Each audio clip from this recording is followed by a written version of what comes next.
aquí en Reporte MN. ¿Qué tal, Alberto? Muy buenas noches. Muchas gracias por la invitación. Un gusto estar contigo. Pues lo advirtió Donald Trump y parece, dice Breitbart, una publicación en Estados Unidos, próximo 19 de febrero. La próxima semana, entonces serán declarados grupos terroristas, al menos 5 o 6 grupos de narcotraficantes en nuestro país. Jesús García, ¿qué representa esto? Así es algo que ya se tenía, yo había estado abordando este tema desde el 2018, cuando justamente había señalado que traía este proyecto el Partido Republicano, varios miembros del Congreso, y el propio, en ese momento, en su primer periodo, presidente Donald Trump, había señalado que quería hacerlo. Sin embargo, se detuvo justamente enfocado en lo que sería su agenda del segundo periodo, que no ocurrió de manera inmediata. Y pues después vino lo que ya conocemos con el ataque al Capitolio y digamos que se reforzaron esos ánimos que tenía Trump y sus aliados para hacerlo. Hay varias iniciativas, de hecho, en el Congreso que no han avanzado, pero que tienen importante apoyo de republicanos, del grupo MAGA, de los grupos más extremistas del Partido Republicano, que pues no han avanzado tanto, pero que establecen mucho de lo que vamos a ver la próxima semana a través de la orden ejecutiva que pues ordenó el presidente Trump a inicios de su gobierno, justamente cuando llegó a la Casa Blanca el 20 de enero pasado. Entonces estamos viendo, significa un cambio importante, pero yo creo que es fundamental y creo que tocaste un punto importante cuando habló la presidenta Claudia Sheinbaum sobre el tráfico de armas. Porque si bien puede ser preocupante para México porque autorizaría de algún modo, permitiría al gobierno estadounidense ataques militares de cierto modo controlados, según ellos, en algunas zonas del país contra los cárteles de la droga, también abre completamente la posibilidad al gobierno mexicano para que pueda empujar acciones específicas contra grupos que pudieran estar relacionados o investigaciones o denuncias con el tráfico, con el narcotráfico, con los cárteles particularmente, y eso incluiría, por ejemplo, a la Asociación Nacional del Rifle en los Estados Unidos, que tendría que estar siendo investigada por justamente permitir el tráfico de armas a México, varios bancos o instituciones financieras que permiten el lavado de dinero, que también podrían ser investigadas, o el gobierno mexicano podría pedir incluso, según las reglas que existen a nivel internacional, avaladas por las Naciones Unidas sobre el tema de grupos terroristas, permitirían, digamos, rastrear todo el tipo de dinero, cómo se hace el lavado de dinero y cómo instituciones, hay muchos reportes al respecto que se ha demostrado que el dinero se lava a través de instituciones financieras establecidas ilegales. México también podría empujar sobre ese sentido. Entonces, en algún momento a Estados Unidos se le volvería un efecto boomerang este tema, cuando estaría buscando un objetivo particular que sea atacar militarmente a organizaciones criminales, porque nombrar a grupos específicos como terroristas es una caja de Pandora inmensa. O sea, se abre un abanico de posibilidades que mucha gente, y mucho en México no he visto que lo estén abordando, y he visto mucha gente que está feliz que se puedan hacer actos militares en México, pero no han entendido la dimensión de esto. Oye, pero dime una cosa, ¿cuál es tu opinión en torno a la posición del gobierno de México que inmediatamente se anuncia esta posibilidad y inmediatamente salen a la defensiva? ¿Es por este peligro que están determinando que pueda haber injerencia, de que pueda haber participación de elementos de los Estados Unidos en territorio mexicano? Así es, ese es un problema. De hecho, lo voy a establecer así, es un problema sobre el tema de cómo se enfrenta el terrorismo. A nivel internacional, bueno, las Naciones Unidas tiene un parámetro específico que incluso no es tan detallado sobre cómo se pueden hacer acciones contra el terrorismo y cómo son esas políticas. Le abre la carta a los países que puedan implementar ese tipo de acciones para atacar un país de determinada forma como ellos deseen. Ese es el gran problema. Entonces, Estados Unidos puede determinar y decir, ¿saben qué? Yo tengo identificado a un grupo criminal en Sinaloa y quiero atacar, pero no necesito decirle a México que voy a atacar. ¿Por qué? Pues porque yo tengo un programa contra el terrorismo y puedo implementar acciones militares, sin importar las consecuencias de esas acciones militares. Y bueno, voy a traer el tema aquí de lo que está ocurriendo actualmente en Gaza. Lo que se implementó en Gaza es una guerra contra el terrorismo sin importar las consecuencias. Ese es el nivel extremo, pero hemos visto muchas acciones similares en el Medio Oriente. Cuando ocurrió el tema de la negociación, por ejemplo, de los aranceles con Canadá, el primer ministro Justin Trudeau dijo que estaba abierto a nombrar también a los cárteles como organizaciones terroristas. Hay que recordar que Estados Unidos y Canadá tienen acuerdos particulares binacionales para tomar acciones conjuntas contra el terrorismo, es decir, militares y operaciones específicas, ya sea financieras o de otro tipo, contra el terrorismo. Podrían exactamente hacer lo mismo en el caso de México, es decir, conjuntarse y hacer acciones en México sobre eso.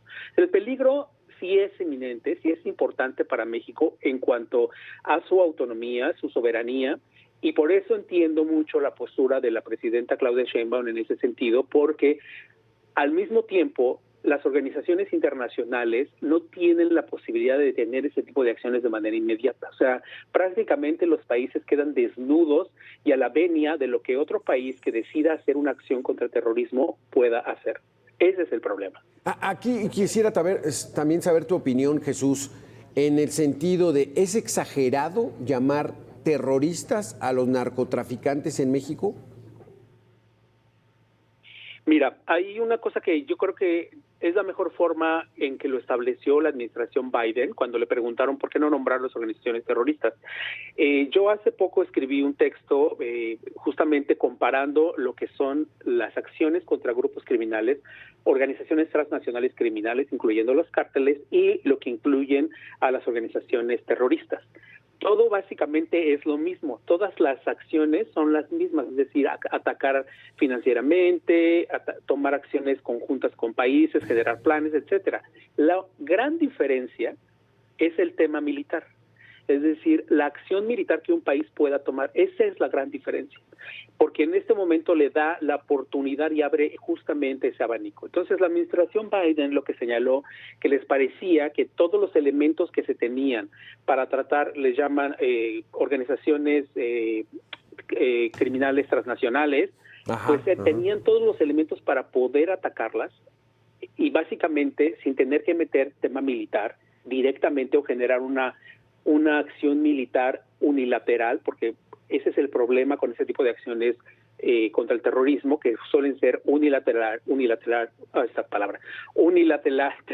perdóname. Unilaterales, entonces es complicado. Sí, perdóname, se me trabó la lengua. Entonces está complicado y esa es la parte. Entonces, por eso la administración Biden no quería como abordarlo desde esa perspectiva. Porque, repito, el tema con el tema del terrorismo es que abre justamente todo un abanico de posibilidades solamente con el tema militar. Y pueden ser coaliciones internacionales, o por supuesto pueden decir, bueno, vamos a decirle al gobierno mexicano que estamos muy preocupados por eso y que vamos a generar una acción militar en tal lugar por el tema de terrorismo. Pero puede no ocurrir, ¿por qué? Pues porque ellos deciden hacerlo. Obviamente México puede decir, eso es una invasión y nosotros nos vamos. Pero digamos que hay muchas como tal y lo asumimos de esa forma. Digamos que hay muchas voces aquí en México que dicen, pues si van a ir por narcotraficantes, por criminales, pues que vayan, ¿no? Entonces, pero si hay un riesgo porque puede haber un daño colateral muy fuerte o por la famosa violación de la soberanía. ¿O cómo verías tú, Jesús, como tu última opinión? Hay muchos elementos. Se viola soberanía, se violan derechos humanos, todo se toma, aquella frase que estableció Felipe Calderón durante la guerra contra el narco, diciendo que son daños colaterales, ¿no? Los muertos de civiles, que sigue habiendo muchos, por supuesto, no los estoy minimizando, siguen existiendo, pero no hay forma en que de algún modo se pueda reclamar abusos en derechos humanos, por ejemplo, porque los militares van a atacar y no importa si, por ejemplo, en un poblado donde ubiquen, por ejemplo, que hay un líder de un cártel específico, pero en ese pueblo, no sé, hay 500 personas viviendo y dicen, bueno, pues ni modo, nos interesa atacar específicamente a este personaje y vamos a lanzar una ofensiva de tal forma. Si se mueren 500, pues con la pena. Eso es básicamente el principal problema. Y aquí la situación está de entonces de Estados Unidos. Ese sería el extremo. El otro extremo creo que fue los abrazos y no balazos. O O sea, fueron 6 años de absoluta impunidad de estas bandas criminales. Crecieron y se adueñaron de muchísimo terreno, Jesús. Mira, no sé si realmente estuvo en ese tenor. Entiendo que, por lo que he visto, sí creo que hubo una reducción en cuanto a ataques, digamos, operativos específicos, porque incluso marca la diferencia totalmente lo que está haciendo ahorita la presidenta Claudia Sheinbaum y con Omar Harfuch como al frente de esta acción, porque hemos visto más personas detenidas, más acciones contra decomiso de drogas, etcétera, lo cual, obviamente, comparando con el periodo anterior con Andrés Manuel López Obrador, pues sí marca una diferencia, aunque ellos lo quieran negar, porque es así. Entonces, evidentemente, se convirtió en una bola de nieve el crimen organizado en México, que pues evidentemente pues preocupó. Pero por otro lado, no hay que perder de vista esto. Estados Unidos no asume nunca responsabilidad alguna sobre esta problemática. Y la droga que se trafica en los Estados Unidos, cuando llega a Estados Unidos, por arte de magia no se distribuye. Hay organizaciones criminales bien establecidas que distribuyen esa droga. Estados Unidos no los reconoce como cárteles y debería reconocerlos como tal. ¿Por qué? Porque hacen transacciones de venta y distribución de manera masiva, no solamente, digamos, en terreno directo, sino que lo hacen a través de Internet, por ejemplo, hubo un escándalo enorme porque recién liberaron a un tipo que lo llamaban como el Amazon de las drogas, porque vendía drogas a través de Internet, cualquier tipo de droga que tú quisieras, había sido detenido, sentenciado y recientemente fue liberado, porque lo perdonaron la condena. Entonces, es impresionante ese tipo de cosas. Estados Unidos no asume el tema del tráfico de armas, Estados Unidos no asume el tema del lavado de dinero. La mayor parte del lavado de dinero se hace en Estados Unidos, por eso el dinero regresa completamente limpio hacia América Latina. Varios líderes del Comando Norte lo han mencionado incluso en el Senado, han señalado eso. O sea, nosotros debemos de pensar hacer más para que se vayan menos cosas hacia el sur, no solamente pensar en las cosas que vienen del sur hacia el norte. Y se refieren específicamente a armas y justamente a lavado de dinero. Entonces, yo creo que en esa perspectiva entiendo que en México hay mucha frustración y yo completamente comparto pues el hecho de que el crimen organizado ha ganado terreno. Yo mismo lo he mencionado en varios momentos, ¿no? Yo incluso he alertado de, por ejemplo, en zonas turísticas que son importantes, como lo tenemos en Cancún, por ejemplo, decir cómo está operando el crimen organizado en esa zona, pensar en Chiapas, que es un estado que no había tenido un nivel de crimen organizado como estuvimos viendo, ¿no? Pero también lo veo en Guanajuato, que no ha dejado de tener problemas serios de crimen organizado. Tabasco, Jesús. Estados como Zacatecas. No, sí, ahorita tuvimos una entrevista, ¿no? tuvimos una entrevista ahorita con un líder empresarial en Tamaulipas y no, en Tamaulipas están fritos desde hace 30 años, entonces sí hay un nivel de frustración muy grande, como dices. Ajá. Exacto, entonces, pero yo creo que el punto aquí, digo, después de haber cubierto tantos mira, cuando tú cubres juicios sobre líderes criminales tan poderosos en Estados Unidos y sigues toda la historia del crimen organizado y la estructura, mi conclusión y la de muchos periodistas y muchos expertos que estuvieron acudiendo a estos juicios coincidieron en que no hay mejor forma de enfrentar el crimen organizado que una coordinación honesta entre ambos países, en este caso, por lo que te acabo de enlistar y lo que corresponde a Estados Unidos. Entonces, México puso el tema sobre la mesa, sobre tráfico de armas, pero tiene que haber ese cambio. Qué complicado, porque es que hay antecedentes que no puede uno evadir, Jesús, la huida del Chapo en un túnel de 1,5 kilómetros de distancia, donde hay obvia participación de autoridades, en fin. Qué complicado. Vamos a estar al tanto la próxima semana, Jesús, y estaremos aquí platicando para ver cómo viene. Me gustaría esta parte que yo creo que es fundamental. Entiendo esa parte también y es muy importante. Pero al mismo tiempo hay muchos problemas, por ejemplo, en agencias como la DEA, de corrupción, que tampoco asumen como tal, ¿no? Estamos viendo otras agencias que se están metiendo justamente por ese problema de corrupción. Pero lo que sí creo que es importante mandarle al mensaje a los mexicanos, y eso es fundamental, de verdad, no quieren ataques militares estadounidenses en territorio mexicano.